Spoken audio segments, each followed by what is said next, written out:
the Pandavas approach, I want you to assume the forms and the character of the ogre. And you have a few lines. I'll teach you those. The first line is stop. This is my lake. Try that. Stop. This is my lake. Hey, wow, that's great. You got a lot of energy out there. The next line is, before you drink, you must answer my questions. Before you drink, you must answer my questions. Good. You know, in rehearsing for a drama, you try to look for different clues with the words, like lake and drink. Both have a little of a resonance of that K at the end of lake and drink. So let me say it for you, and then you could do it. Stop. This is my lake. Before you drink, you must answer my questions. And you give a little pause after drink. Try it. Stop. This is my lake. Before you drink, you must answer my questions. Great. So I think we're ready to start.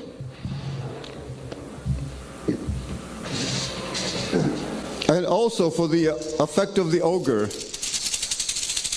I'll be doing this as well. So we'll have it, maybe we'll take the show on the road together.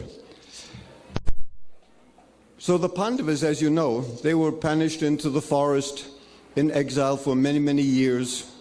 And the last part of their exile, they wandered into the jungle, and the sun was beating down upon them. Their throats became parched and dried. Their limbs became heavy.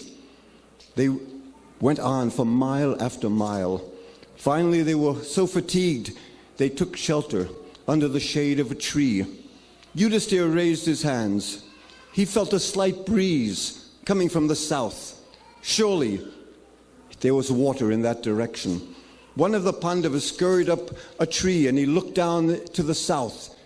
And he saw that there was shrubberies and trees and bushes that usually grow near the water. And so he came down, and Yudhisthira beckoned him to go forth. And so that Pandava went forth to retrieve some water to bring back for his brothers. And when he came to the crystal clear lake, he was overwhelmed with thirst. He was about to drink, when from underneath the water, the voice of the ogre beckoned him.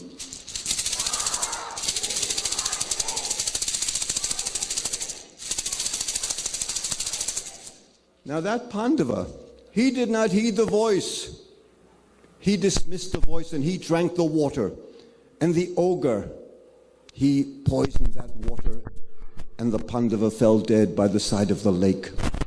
After a time, another Pandava approached the lake. He saw the crystal clear water of the lake. He was overwhelmed with thirst. He was about to drink when he heard the voice.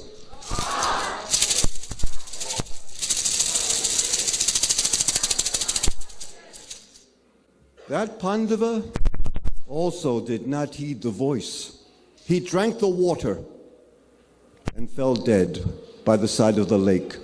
One after another, the Pandavas approached. They each met the same fate. Finally, Yudhisthira himself came forward. He saw the 4 lifeless bodies of his brothers. He saw the crystal clear water of the lake. He was overwhelmed with thirst. He was about to drink when he heard the voice of the ogre.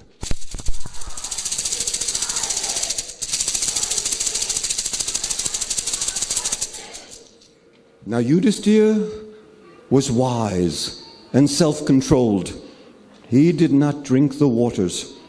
He said, "Whoever you are, ask your questions, and I will answer as best as I can." And the ogre asked, tell me this. What is quicker than the wind? The mind is quicker than the wind. And tell me this, what is more numerous than the blades of grass growing in the field? The thoughts of the mind are certainly more numerous than the blades of grass growing in the fields. And tell me this, What must we give up to make us wealthy? To make us wealthy?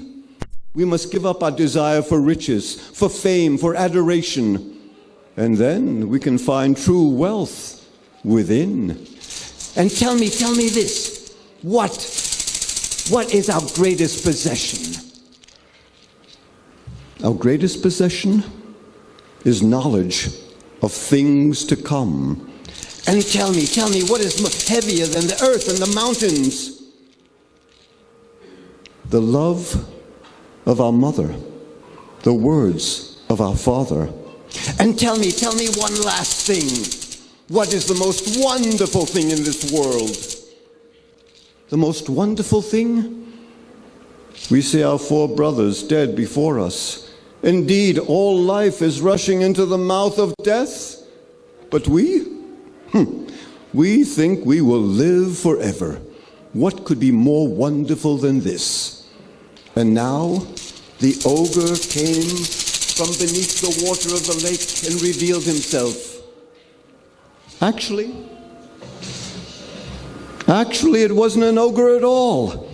It was Yudhisthira's celestial father, Dharmaraj. He came to test him, to see his wisdom, to see his forbearance. Father and son embraced. Dharmaraj waved his hands and brought his brothers back to life. I bless you. Take care. And Dharmaraj vanished into mist. And so that was one of their last adventures in exile in the forest before they took to incognito. But I'd like to share with you one other story of the Mahabharata. This is a story of when they were younger. They were all students of Dronacharya.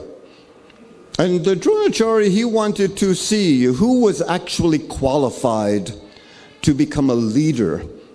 And he asked Yudhisthira, he called for Yudhisthira and Duryodhana. And he asked him to go out to find someone. He asked Yudhisthira, go out and find someone who is lower than you. And he asked Duryodhana to go out amongst the city and find someone who is superior to you. And so both of them went out. And Duryodhana was thinking, why did he give me the more difficult task? It's easy to find someone lower than you. I'll have to find someone better than me. And he walked the streets of Hastinapura. He saw some Brahmins. He said, we Kshatriyas, we protect the Brahmins. Therefore, I am superior to the Brahmins. And then he continued, and he saw some merchants. We Kshatriyas tax the merchants. Therefore, I am superior to the merchants. And then he even saw some nobles approaching, and the nobles all offer their respects. And Duryodhana said, I am even superior than the nobles. Where indeed will I find a man who is superior to me? And in the meantime, Yudhisthira was out on the streets of Hastinapura, and he was looking around, and he also came upon that group of Brahmins, and he offers his respects. The Brahmins, they are our teachers. They are superior. And then he came upon some cowherd men. The cowherd men, they protect the mother. They protect the land. They are superior. And then he came upon one man in a corner of the town who was drawing water from a well. And Yudhisthira thought, today is a fast day, and this man is drawing water from the well? Surely he is the lowest of human beings. But then Yudhisthira, as he observed the man, he took that bucket and he brought it to his thirsty horses. And Yudhisthira thought, just look at me. I was ready to condemn that man. Indeed, I am the lowest. And so finally, at the end of the day, both Yudhisthira and Duryodhana, they returned to Dronacharya empty-handed. Yudhisthira, he couldn't find anyone lower than himself and submitted him to Dronacharya as the lowest. And Duryodhan, he couldn't find anyone who was better than him. And he submitted himself as the greatest warrior in the world.